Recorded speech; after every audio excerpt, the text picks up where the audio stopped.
할렐루야. 네, 반갑습니다. 예, 비 오는데 오시느라고 수고 많으셨습니다. 예, 오늘 하나님 말씀에 은혜 받고 또 이번 한 주간도 꼭 승리하기 바랍니다.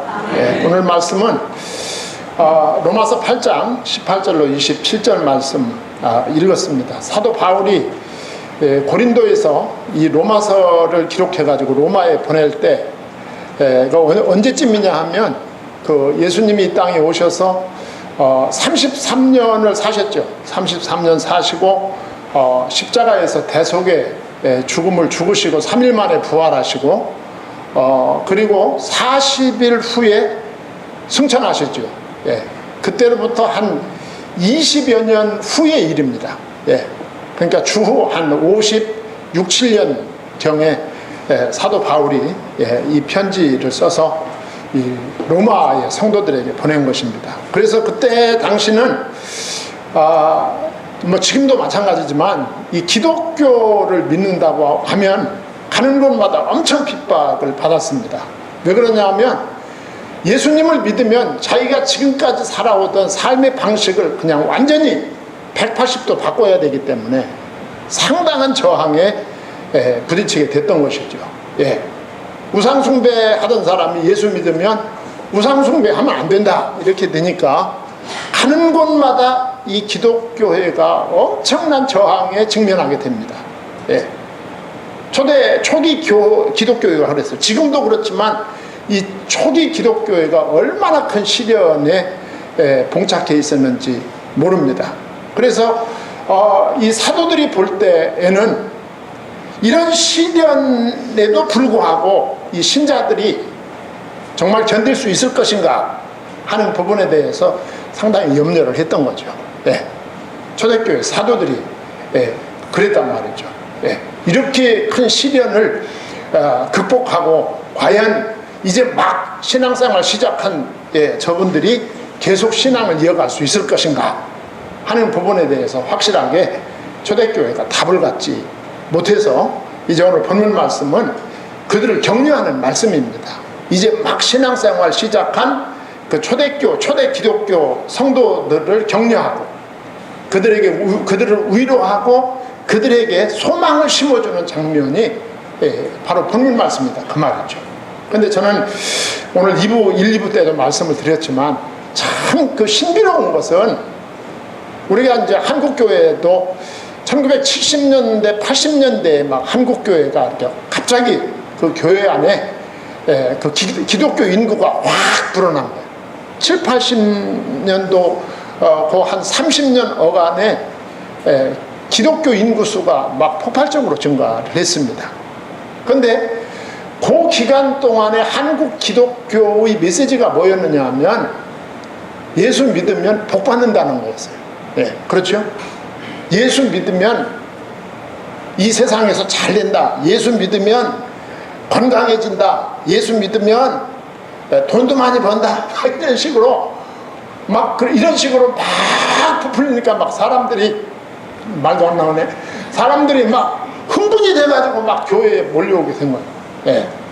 이게 엄청난 문제를 만들어낸 거예요. 내죠. 현재도 그 후유증이 있어요. 예. 그럼 지금 이제 우리 한국교회뿐만 아니라 지난번에 선교사 한 분이 우리 교회에 들렸는데 인도네시아에서 동남아에서 온 선교사인데 그 인도네시아 쪽에도 지금 기독교인 수가 폭발적으로 증가하는데 거기도 메시지가 우리나라 7, 80년도 메시지하고 비슷하다는 거죠. 예. 예수님을 믿으면 이 세상에서 잘 된다 막 이런 메시지 사람들에게 막 사람들을 흥분시키죠. 그래가지고 엄청난 인구가 지금 동남아에서도 교회로 몰려 들어오는데 이게 이제 의식 있는 교역자들이 볼 때는 약간 걱정이 되는 거죠. 이게 과연 이게 제대로 되는 것인가 하는 고민을 하게 되는 거예요. 예. 그리고 지금 남미 쪽에서도 지금 기독교 열풍이 불고 있어요. 브라질을 비롯해서 그 남미 국가들에서도 지금 막 기독교로 사람들이 물밀듯이 몰려 들어오는데 그 메시지가 뭐냐면 우리나라 7, 80년대 메시지하고 똑같은 거예요. 예. 예수 믿으면 복 받는다.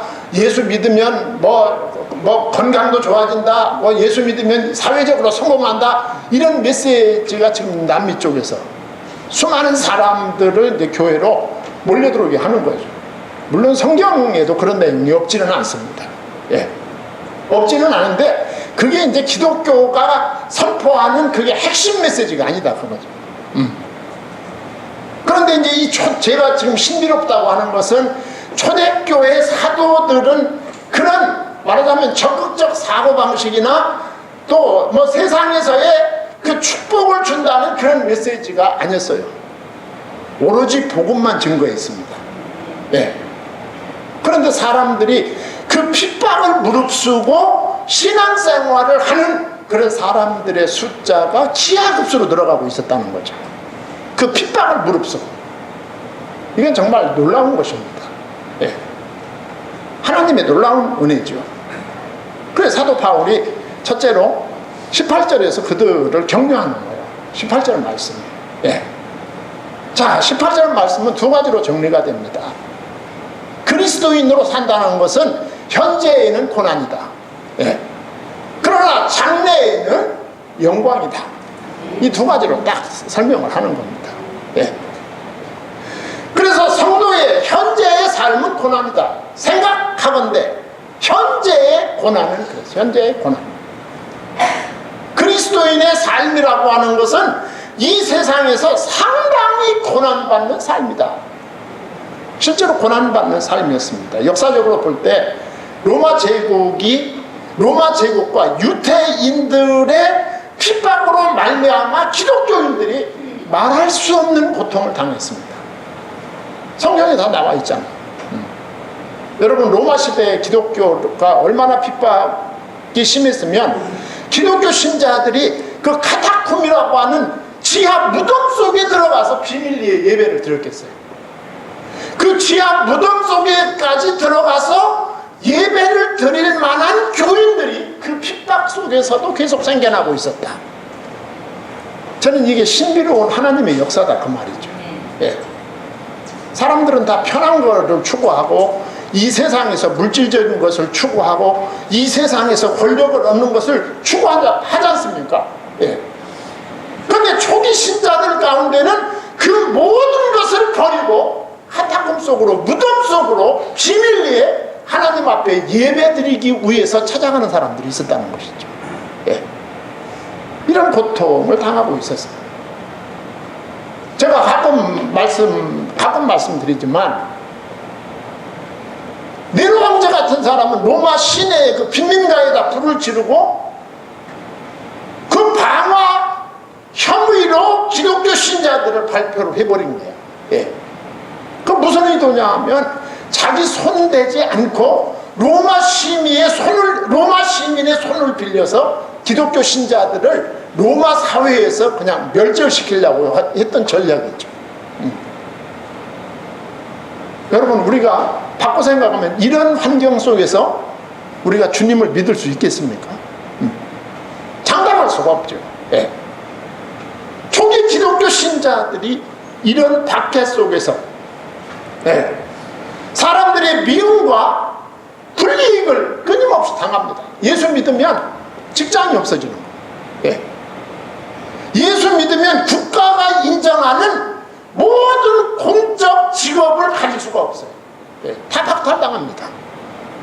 그 환경 속에서도 초기 기독교 신자들이 신앙을 유지하는 거예요. 예. 참 놀라운 일이죠. 예.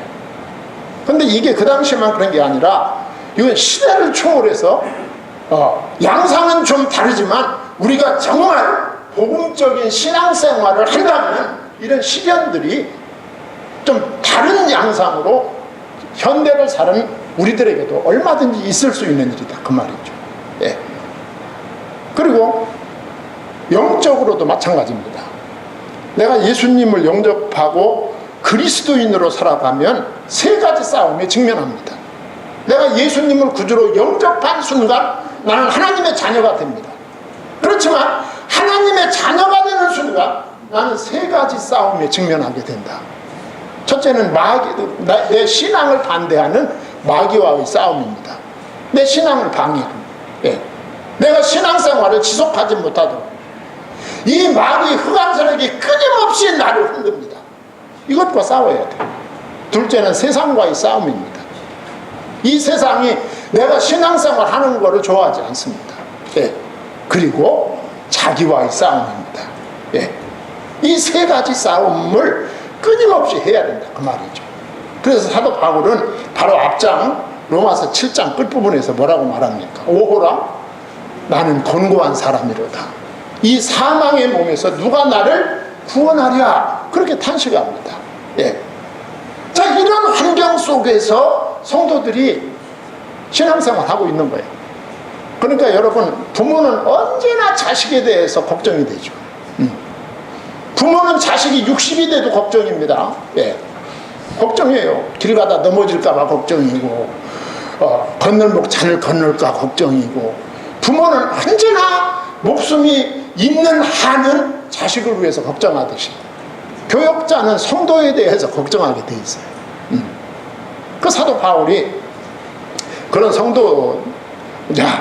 그런 성도들의 걱정을 생각하건대 현재의 고난을 그랬어요. 예. 그러면서 성도의 장래의 영광을 밝히고 있어요. 그러니까 고난과 영광을 딱 대조시키는 거예요. 장차 우리에게 나타날 영광과 뭐 할 수 없도다? 비교할 수 없도다 그랬어요. 예. 우리가 현재 고난당한다.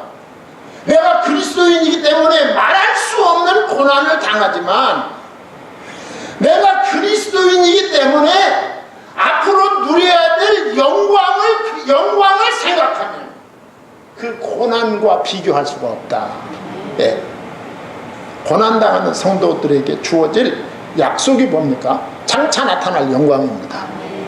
이게 언제 나타날 영광이냐 하면 예수 그리스도가 다시 오시는 날입니다. 예. 예수 그리스도가 다시 오시는 날. 믿는 자가 무덤에서 부활하고 살아있는 자가 신령한 몸으로 변화를 받고 그 우리 주님의 영광에 동참할 때의 그 영광에 비교하면 우리가 그리스도인으로서 받는 고난은 아무것도 아니다 그 말이죠. 예. 이 영광은 성도들에게 주어지는 영생과 더불어 주어지는 보상입니다. 예. 영광과 더불어 주어지는 보상. 예. 현재 고난을 기꺼이 치룰 만한 가치가 있는 영광이다 그 말이죠. 예. 격려하는 겁니다. 사도 바울은 이런 표현을 잘 씁니다. 예. 골로새서 3장 4절에 보면 우리 생명이신 그리스도께서 나타나실 그때 너희도 그와 함께 영광 중에 나타나리라. 할렐루야. 예. 그리고 그 영광의 수준이 어느 정도냐? 사도 바울은 빌립보서 3장 20절과 21절에서 이렇게 말합니다. 오직 우리의 시민권은 하늘에 있는지라 거기로서 구원하는 자 곧 주 예수 그리스도를 기다리노니 그가 만물을 자기에게 복종케 하실 수 있는 자의 역사로 우리의 낮은 몸을 자기 영광의 몸의 형체와 같이 변케 하시리라 그랬어요. 영광의 수준이 부활하시고 승천하신 예수님의 수준과 같이 해주신다 그 말이에요. 예. 자, 이런 사실들을 확신하는 성도가 어떻게 살까요? 이런 사실들을 확신하는 성도들은 끝까지 인내로서 믿음을 지킬 것입니다. 네. 믿음을 지키라는 거예요. 여러분, 우리가 이 땅을 산다는 것이 얼마나 어렵습니까? 예. 어렵지만 우리에게는 예비된 영광이 있다. 그 나라를 바라보는 자, 그 나라에 대한 소망을 가진 자가 이 땅에서 자기가 하는 일에도 더 열중할 수 있습니다. 그 다음에 두 번째로는 19절로 22절에서 뭐라고 말하느냐 하면 그 구속의 날, 영광의 날을 기다리는 것은 사람뿐이 아니다. 예. 하나님이 지으신 모든 피조물들도 하나님의 아들들이 나타나기를 원한다 그랬어요. 피조물에 고대하는 바는 하나님의 아들들에 나타나는 것이니 그랬어요. 예. 하나님의 이 원대한 구속사역, 예. 구속 계획 속에는 사람뿐만 아니라 하나님이 지으신 이 삼라만상 피조 세계 전체가 포함됨을 의미하는 거예요. 그 이유가 있습니다. 예. 왜 그러냐 하면 이 피조 세계는 우리가 창세기 3장을 읽어보면 아담과 하와가 범죄했을 때 어떻게 됐어요? 하나님을 떠났을 때 아담과 하와가 하나님을 떠났을 때 저주를 받고 에덴에서 추방을 당합니다. 예. 그러니까 아담과 하와가 하나님을 떠나는 범죄를 하고 에덴에서 추방되는 순간 아담에게 주었던 피조 세계까지 저주를 받습니다. 땅이 저주를 받아요. 땅이 저주를 받는다. 예. 그 전까지는 우리가 성경을 보면 사람이 농사 짓느라고 수고하지 않아도 됐어요. 그렇죠? 예. 농사 짓느라고 수고하지 않습니다. 그냥 하나님이 주시는 것을 그냥 먹으면 되는 거야. 산에 가면 나무가 주렁주렁, 과일이 주렁주렁 열려 있어요. 예. 밭에 가면 언제나 잡초 하나 나지 않고 야채가 있어. 예. 그냥 다 있는 거야. 곡식이 있는 거야, 그냥. 예. 그냥 먹으면 되는 거야. 예. 아이고, 목사님, 우리도 그런 나라 좀 왔으면 좋겠어요. 예. 사업하지 않고, 직장 다니지 않고, 그냥 먹으면 되는 거. 얼마나 좋겠어요. 에덴 동산이 그랬어요. 그런데 아담과 하와가 하나님을 떠나 범죄했을 때 땅이 저주를 받습니다. 저주받아 가지고 결국은 곡식과 야채와 과일을 내던 땅이 엉겅퀴를 내기 시작한 거예요. 그렇죠? 그러니까 그때부터 이마에 땀 흘려 일구지 아니하면 아무 소득도 얻을 수가 없는 거예요. 그때부터 그렇게 된 거예요. 네. 그래서 오늘 19절도 피조물에 고대하는 바는 하나님의 아들들에 나타나는 것이니, 여기 하나님의 아들들은 믿는 하나님의 자녀들을 가리키는 거예요. 예. 그러니까 에덴에서 쫓겨난 인간이 예수 그리스도로 말미암아 다시 회복되기를 바란다, 그 말이에요. 피조물들도 사람들이 다시 에덴에서 타락하기 이전 상태로 돌아가기를 원한다, 그 말이죠. 예. 그리고 피조물이 허무한데 굴복하는 것은 자기 뜻이 아니요 오직 굴복하게 하시는 이로 말미암음이라. 무슨 말입니까? 피조물의 대표자요 피조물의 주관자인 아담의 타락이 모든 피조물들에게 영향을 미쳤다, 그 말이에요. 저주받았다, 그 말입니다. 그래서 창세기 3장 17절에 보면 땅은 너로 인하여 저주를 받고 그랬어요. 성경에 나와 있어요, 거기에. 예.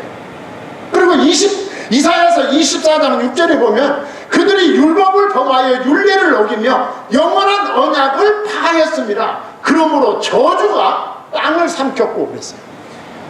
사람이 저주받으면서 피조물이 다 저주받아, 따라서 저주받아. 예. 그래서 20절은 세상의 모든 일은 이렇게 하나님의 섭리 가운데 진행되고 있음을 강조하는 거죠. 예. 그리고 그 피조물들은 결국은 다 썩어져 갑니다. 썩어져 가. 예. 여러분, 요즘 그 미국이나 막 그 세계 도처에서 화재가 나가지고 난리가 나죠. 산불이 나가지고. 예. 내가 보니까 좀 사는 나라는 산이 너무 우거져 가지고 불이 한번 나면 글쎄 꺼지지가 않는 거야. 산이 너무 우거졌어. 예. 불이 나면 꺼지지 않는 거야. 그냥 계속 타들어가는 거야. 그런데 여러분, 북한에서 산불 났다 소리 들어봤어요?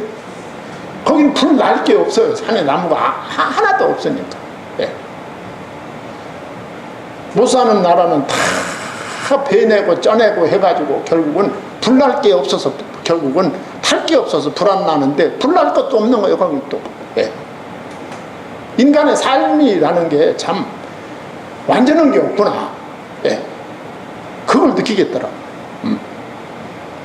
피조물은 썩어간다. 피조물은 다 불타고 썩어가게 돼 있다.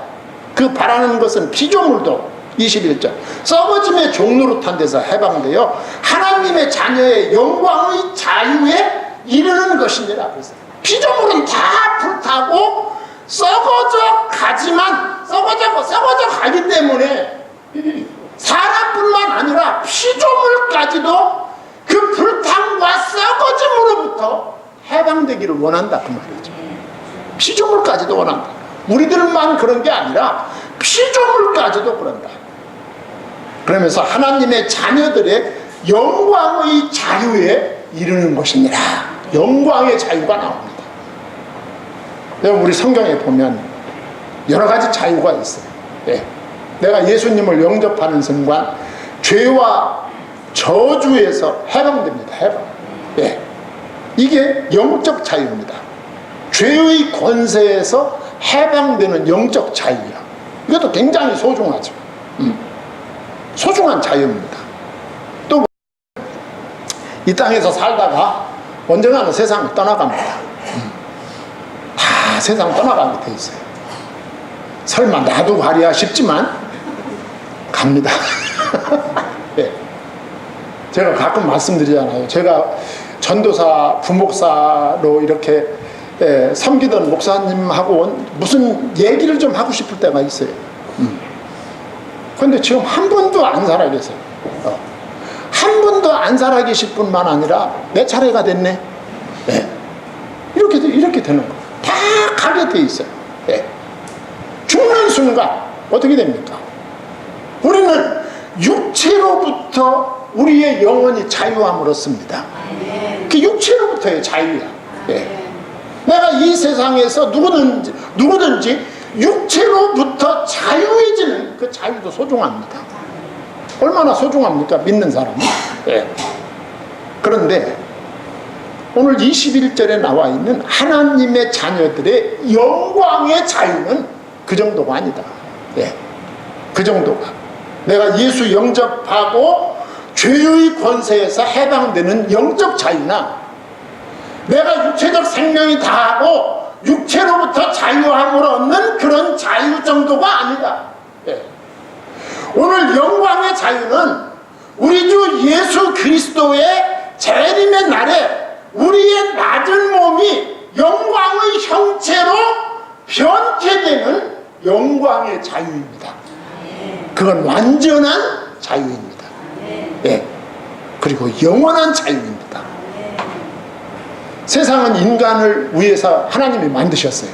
아담을 위해서 에덴 동산을 만드셨다 그 말이에요. 인간이 썩어짐으로부터 벗어날 때 궁극적으로 벗어나게 되는 것입니다. 할렐루야. 그래서 피조물도 주의 날이 오기를 기다리고 있다. 예. 그래서 22절에 보면 피조물이 다 이제까지 함께 탄식하며 함께 고통하는 것을 우리가 아나니 그랬어요. 예. 온 우주는 생존을 위해서 다 서로가 상호 의존이 돼 있어요. 그렇지 않습니까? 우리가 살아가는 데 있어서 하나님이 지으신 피조 세계가 다 서로가 연관돼 있다 그 말이죠. 예. 사람 때문에 그들도 고통한다 그 말이에요. 예. 탄식하며 고통한다. 그래서 19절로 22절 말씀은 한마디로 정리하면 사람 말고 피조물들도 주님 재림으로 새롭게 될 세계를 고대하고 있다. 예. 피조물들도 고대하고 있는데 하물며 사람이랴 그 말입니다. 예. 여러분들 고난 당하고 신앙생활이 어렵고 힘들지만 잘 참고 견디시기 바랍니다 하는 그런 메시지예요. 그 사도 바울뿐만 아니라 베드로 후서 3장 13절에 보면 사도 베드로도 이렇게 말합니다. 우리는 그의 약속대로 위에 거하는 바 새하늘과 새 땅을 바라보는도다 그랬어요. 예. 그리고 사도 요한은 요한계시록 22장 3절 5절에서 다시 저주가 없으며 하나님과 그 어린 양의 보좌가 그 가운데 있으리니 그의 종들이 그를 섬기며 그의 얼굴을 볼 터이요 그의 이름도 저희 이마에 있으리라. 다시 밤이 없겠고 등불과 햇빛이 쓸데없으니 이는 주 하나님이 저희에게 비치심이라. 저희가 세세토록 왕노릇 하리로다. 아멘. 그날을 바라봐라 그 말이죠. 세 번째로 23절로 25절에 보면 구속을 바라는 성도의 자세 세 가지가 나옵니다. 예. 제가 이거 준비 많이 했는데 시간이 없기 때문에 간단하게 세 가지 말씀드릴게요. 예. 자, 구속 예수 그리스도가 다시 오실 날, 그 구속이 완성되는 날을 바라는 성도의 자세가 세 가지가 있다. 예. 첫째가 뭐냐? 기다림입니다. 기다림. 할렐루야. 23절. 이뿐 아니라 또한 우리 곧 성령의 처음 익은 열매를 받은 우리까지도 속으로 탄식하며 양자될 것 곧 우리의 몸의 구속을 기다리느니라. 기다려.